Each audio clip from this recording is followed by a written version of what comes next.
પંચતંત્રના પ્રાણી પ્રતીકો. હવે પંચતંત્ર એ શું છે? પ્રાણી કથા દ્વારા આપણને સામાજિક ઉપયોગિતા પૂરું પાડતું કથા સાહિત્ય છે.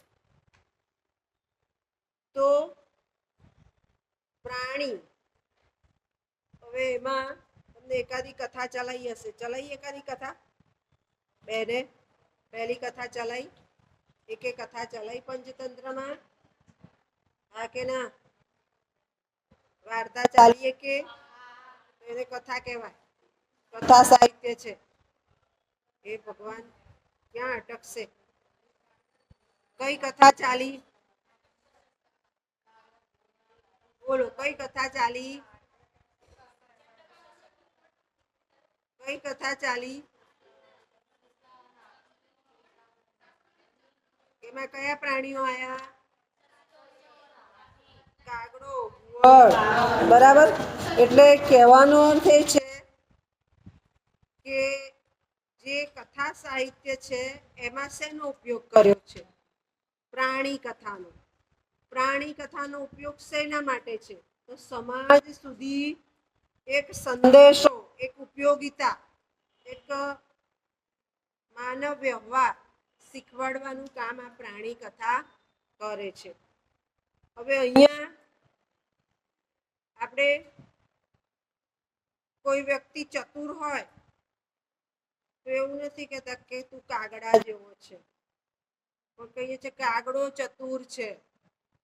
પછી કોઈ બહુ ત્રાંસુ જોતું હોય ને એક આમ, તો પણ કહેવાય કે કાગડા જેવું જુએ છે. હવે આ એક માનવ સ્વભાવનું આરોપણ કર્યું છે. પ્રાણી કથામાં માનવ સ્વભાવનું આરોપણ છે.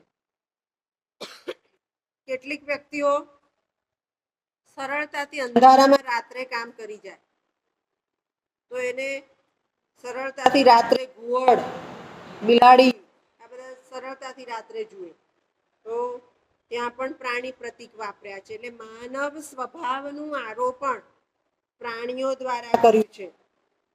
માનવ જાત જે આટીઘૂટી વાપરે છે એ પણ સમજાવી છે કે ઘુવડ અને કાગડો બંને વિજય મેળવવા માટે આટીઘૂટી પણ વાપરે છે. એટલે માનવતાને જુદી જુદી રીતે બતાવવા માટે આ પ્રાણીઓનો ઉપયોગ કર્યો છે. અને ક્યારેક ક્યારેક ઉપદેશમાં એ પણ બતાવ્યું છે કે તમે પેલી વાત સમજી ગયા, એક ઉંદર કે સસલું જે છે એ પોતાનું ઘર છોડી દે છે તો શું થાય?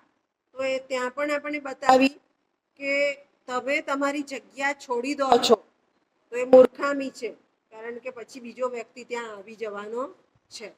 એટલે પ્રાણી કથાનો જે ઉપયોગ કર્યો છે આ પ્રાણી પ્રતીકો કહેવાય. પ્રતીક એટલે એના દ્વારા કંઈક સમજાવવું.